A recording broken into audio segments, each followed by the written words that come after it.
नमस्कार पालकांनो. एकदा की बाळ 6 ते 7 महिन्याचं झालं की घरामध्ये पहिली गोष्ट कोणती आणली जाते, तर ती म्हणजे वॉकर. आपल्याला असं वाटतं की बाळ ह्याने लवकर चालायला सुरू करेल किंवा बाळ यात सुरक्षित राहील. परंतु जगभरातील अनेक पेडियाट्रिशियनने ह्या वॉकर वापरण्यासंदर्भात स्पष्टपणे नकार दिलेला आहे. तर आजच्या व्हिडिओमध्ये आपण त्यामागचं नेमकं कारण जाणून घेणार आहोत. पहिलं तर बाळ वॉकरमुळे लवकर चालत नाही, उलट त्याला चालायला उशीर होऊ शकतो. तर का?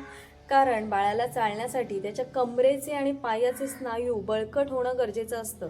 वॉकरमध्ये बाळ पायाच्या पंज्यावर जोर देऊन स्वतःला पुढे ढकलत असतं. बाळाला चालण्यासाठी नैसर्गिक पद्धत यात विकसित होत नाही.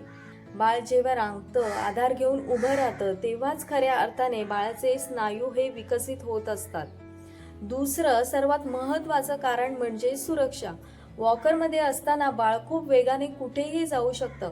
अगदी पायऱ्यांवरून पडण्याची शक्यता सुद्धा खूप असते. इवन घरातील त्या अशा कोपऱ्यामध्ये पोचतं जिथे त्याला पोचायला नाही पाहिजे, जसं की गरम चहाचा कप घेणं, विजेच्या बोर्डला हात लावणं किंवा धारदार वस्तू त्याच्या हाती लागणं, असे प्रकार घडू शकतात.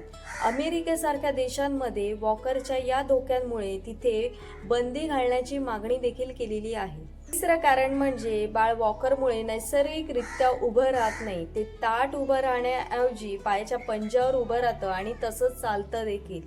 यामुळे बाळाच्या पायांच्या हाडाच्या रचनेत चुकीचा परिणाम होऊ शकतो. तर बाळाला चालायला तुम्ही कशा प्रकारे मदत करू शकता? पहिलं तर बाळाला जास्तीत जास्त जमिनीवर रांगू द्या.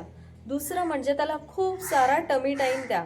आणि तिसरं म्हणजे तुम्ही वॉकर वापरण्याऐवजी पुश वॉकर किंवा घरातील प्लास्टिकची चेअर वापरू शकता, ज्याला बाळ पाठीमागून पकडून हळूहळू पुढे ढकलेल. याने बाळाला स्वतःचा तोल सांभाळण्यासाठी सुद्धा मदत होईल. तर पालकांनो, घाई अजिबात करू नका, निसर्गाला त्याचं काम करू द्या.